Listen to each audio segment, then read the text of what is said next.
다 함께 사도신경으로 신앙 고백하면서 6월 28일 새벽 기도회를 하나님 앞에 올려드리겠습니다.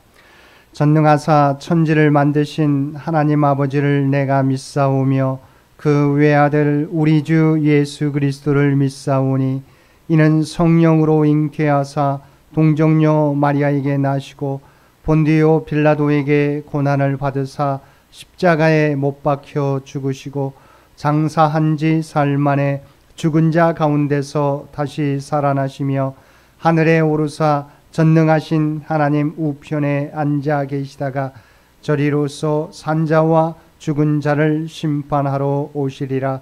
성령을 믿사오며 거룩한 공회와 성도가 서로 교통하는 것과 죄를 사하여 주시는 것과 몸이 다시 사는 것과 영원히 사는 것을 믿사옵나이다. 아멘. 우리 다 함께 찬송 220장 함께 찬송 부르시겠습니다. 찬송 220장 함께 찬송 부르시겠습니다. 찬송 220장입니다.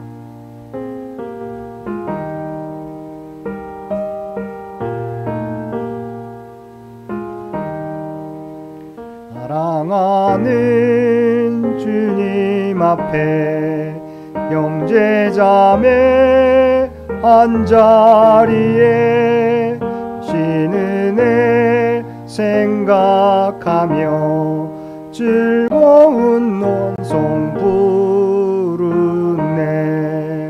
내 주 예수 오늘 받아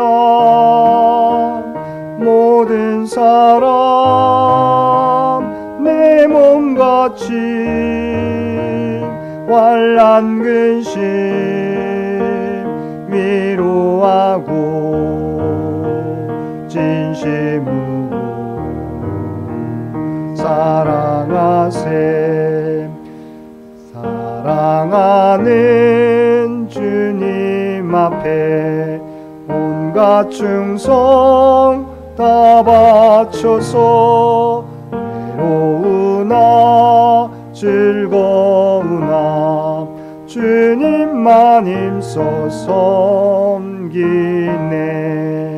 우리 주님 거룩한 손 제자들의 발을 씻어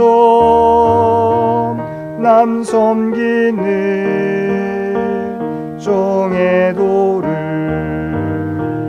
몸소행해 보이셨네. 사랑하는 주님의 수 같은 주로 섬기나니 피받아 한 몸이운 형제여 친구들이여 한 몸같이 친밀하고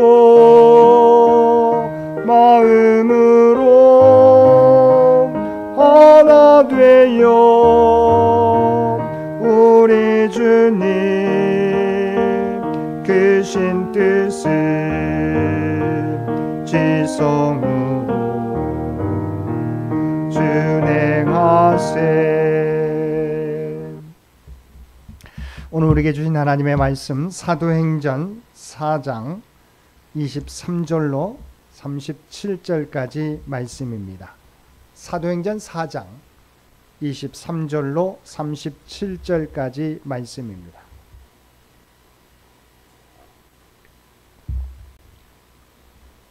우리 주신 말씀 24장 23절로 37절까지 우리 한 절씩 교독합니다.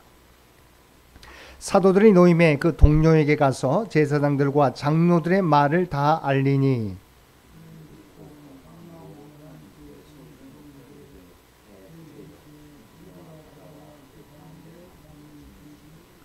또 주의 종 우리 조상 다윗의 입을 통하여 성령으로 말씀하시기를 어찌하여 열방이 분노하며 족속들이 허사를 경영하였는고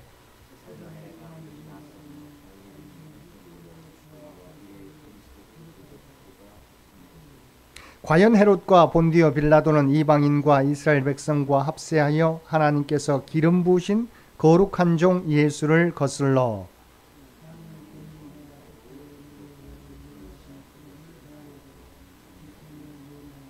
주여 이제도 그들의 위협함을 굽어 보시옵고 또 종들로 하여금 담대히 하나님의 말씀을 전하게 하여 주시오며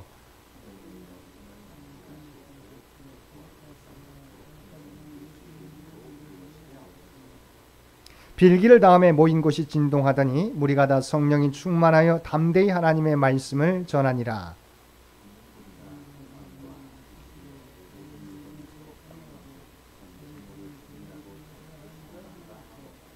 사도들이 큰 권능으로 주 예수의 부활을 증언하니 무리가 큰 은혜를 받아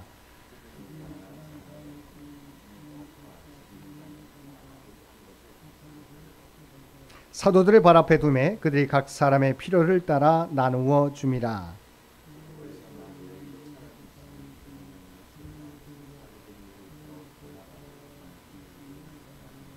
함께 읽겠습니다. 그가 밭이 있음에 팔아 그것을 가지고 사도들의 발 앞에 두니라. 아멘. 오늘도 새벽을 깨우고 말씀과 기도로 수요일 하루를 시작하는 우리 모든 성도들 가운데 하나님의 특별하신 은총이 언제나 함께하여 주시기를 주님의 이름으로 간절히 축원드립니다. 오늘 본문은 석방된 사도들이 사내들의 결의, 즉 예수의 이름으로 말하지도 말고 가르치지도 말라는 소식을 전하자 성도들이 하나님의 도우심을 구하는 기도를 드린 것과 성령으로 충만함을 입은 초대교회의 유무상통의 생활과 바나바에 대한 소개가 담겨 있습니다. 사도는 석방되자 곧 동료들에게 가서 사내들인 공회가 예수님의 이름으로 말하지도 말고 가르치지도 말라고 명령한 금지 명령에 대하여 전했습니다. 그들이 이 금지 명령의 소식을 듣고 산 일은 한 마음으로 하나님께 기도하는 것이었습니다. 그들은 위기 앞에서 하나님께 먼저 기도하였습니다. 그들은 기도하면서 하나님을 대주제여라고 불렀습니다. 이 말은 하나님이 교회는 물론 이 세상 모든 것들의 창조주요 통치자라는 고백입니다. 초대교회 성도들은 하나님만을 유일한 만유의 통치자로 믿었습니다. 그러하기에 교회의 위기로부터 보호해 주실 것 또한 믿고 하나님께 기도한 것입니다. 그들은 그리스도의 몸된 교회에 대한 사내들인의 박해가 허사가 될 것을 그리스도에 대한 대적들의 음모가 허사로 돌아갔음을 말한 시편 2편 1절에서 5절을 인용하며 고백하고 있습니다. 25절과 26절 말씀입니다.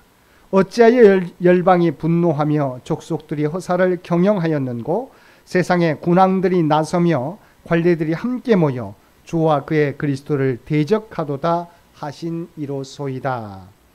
초대교회 성도들은 사내들인 공회의 위협과 협박을 단지 개인적인 이해관계의 일로 여기지 않고 시편의 말씀에서와 같이 하나님을 대적하는 일로 해석하였습니다. 그리고 그리스도의 고난을 생각하며 그리스도께서 그들에게 어떻게 고난을 당하셨으며 또 그 결과가 어떠했는지를 기억했습니다.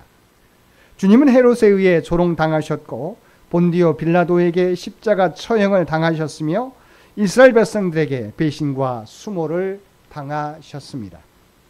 그러나 그와 같은 일들은 다 하나님께서 그리스도를 통해 십자가 구원의 길을 마련하시려는 그에게 성취였음을 성도들은 고백합니다.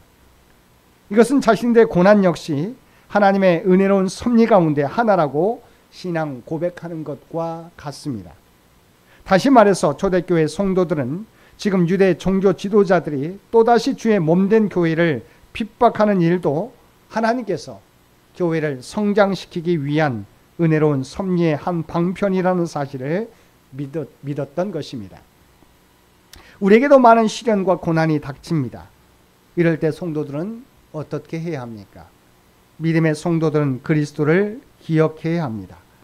그분이 어떤 시련을 당했으며 또 그 시련이 그리스도를 어떻게 영광스럽게 만들어 주었는지를 기억해야 합니다.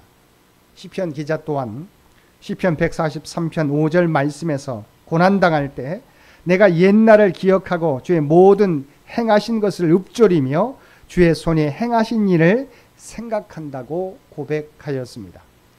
그러면서 그들은 주님께 다음과 같이 기도하였습니다.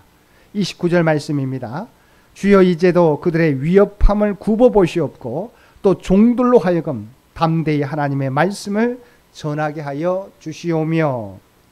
29절의 기도는 고난이 닥쳤을 때 성도들이 어떤 기도 내용으로 하나님께 간구해야 하는지를 가르쳐주는 귀한 말씀입니다. 초대교회 성도들은 유대교가 핍박을 시작하자 주여 이제도 그들의 위협함을 굽어보시옵고라고 간구했습니다. 여기서 굽어보시옵고라는 말은 고난을 감해달라는 말이 아닙니다. 고난받는 자신들을 하나님께서 돌봐달라는 것입니다. 굽어보다는 것은 어떤 사물에 대하여 눈을 떼지 않고 응시하는 것을 의미합니다. 초대교회 성도들은 유대교로 인해 고난당하는 일을 옵시하거나 감해달라고 기도하지 않았습니다.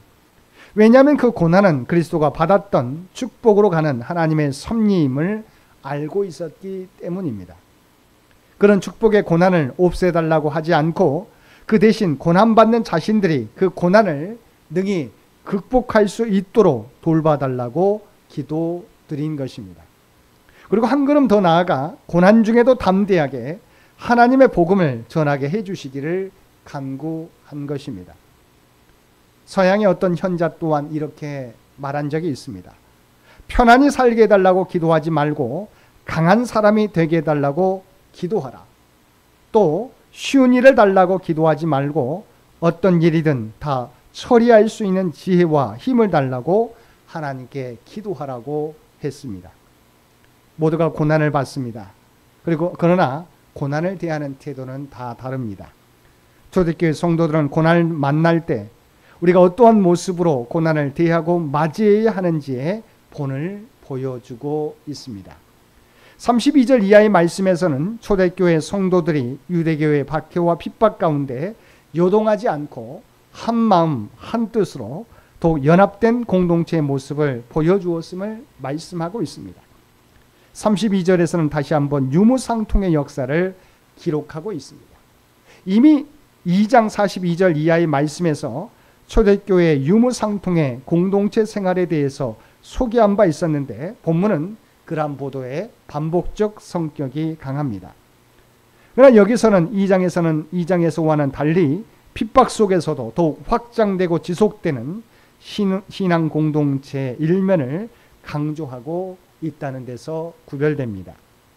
특히 이러한 공동체의 생활이 예수 그리스도의 부활과 그 은혜의 메시지와 연결되고 있다는 사실은 주목할 만합니다.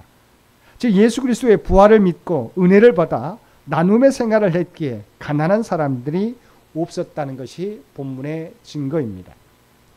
이것은 결국 외부적으로는 담대하게 복음을 전파하고 내적으로는 서로 뜨겁게 살아가는 교회의 본질을 보여주고 있는 것입니다. 본문의 마지막은 훗날 초대교회의 큰 업적을 세운 바나바에 대한 소개가 나오고 있습니다. 그는 원래 제사장 족속인 레위 지파에 속한 사람이었습니다.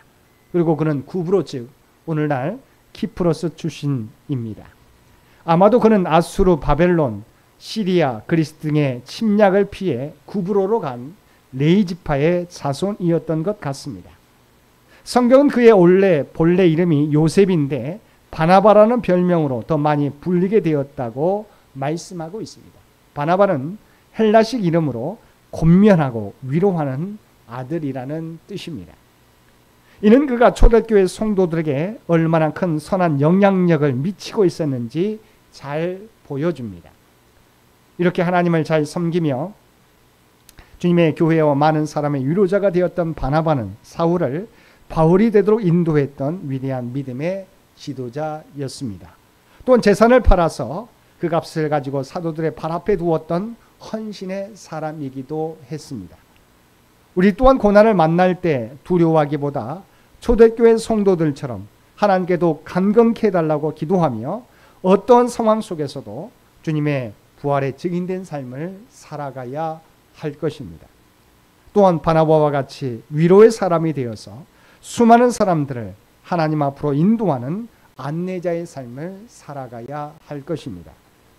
오늘도 기도의 사람, 부활의 증인, 그리고 바나바와 같이 위로의 사람이 되어서 어떤 상황 속에서도 부활하신 주님을 전하며 많은 사람들을 주님 앞으로 인도하며 살아가는 저와 여러분 모두가 되시기를 주님의 이름으로 간절히 축원드립니다. 함께 기도드리겠습니다. 사랑과 은혜가 충만하신 아버지 하나님, 고난을 만날 때 하나님께 먼저 기도했던 초대교회 성도들처럼 저희들도 오직 하나님을 의지하며 나가는 저희들 되게 하여 주옵소서. 부활의 증인된 삶을 살아가게 하시고 바나바와 같이 고난받는 사람들의 위로자, 친구가 되어 그들을 주님 앞으로 인도하는 참된 그리스도인들 모두 되게 하여 주옵소서. 오늘도 이 나라 이 민족을 긍휼히 여겨주시고 하나님께서 친히 인도해 주시기를 원합니다. 또한 100주년을 준비하며 달려가는 창현재단과 창현의 가족들을 기억하여 주시옵소서. 아버지 하나님, 오직 하나님의 뜻과 계획을 성취하는 우리 창현재단 되게 하여 주시고 다음 선교 100년을 준비해 가는데 부족함이 없도록 역사하여 주시옵소서. 오늘 또 우리에게 복된 하루를 허락해 주신 것 진심으로 감사드립니다. 우리가 이 땅에서 살아가게 될 때 우리가 하나님의 부름받은 거룩한 백성이라고 하는, 하나님의 구원받은 백성이라고 하는 정체성을 가지고 이 땅에 선한 영향력을 드러내며 살아가게 하여 주옵소서. 부활의 증인된 삶을 살아가게 하여 주옵소서.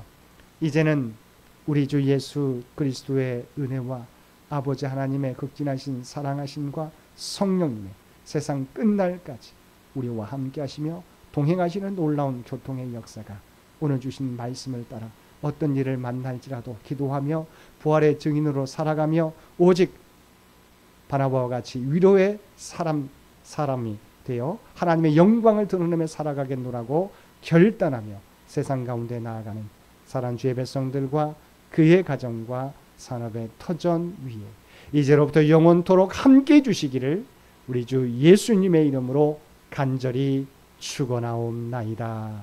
아멘. 여러분 기도하실 때 오늘 주신 말씀을 위해서, 이 나라 이 민족을 위해서, 창현재단을 위해서, 창현의 가족들을 위해서 기도해 주시고 각자의 기도 제목 가지고 하나님 앞에 더욱더 가까이 나아가시기를 바랍니다.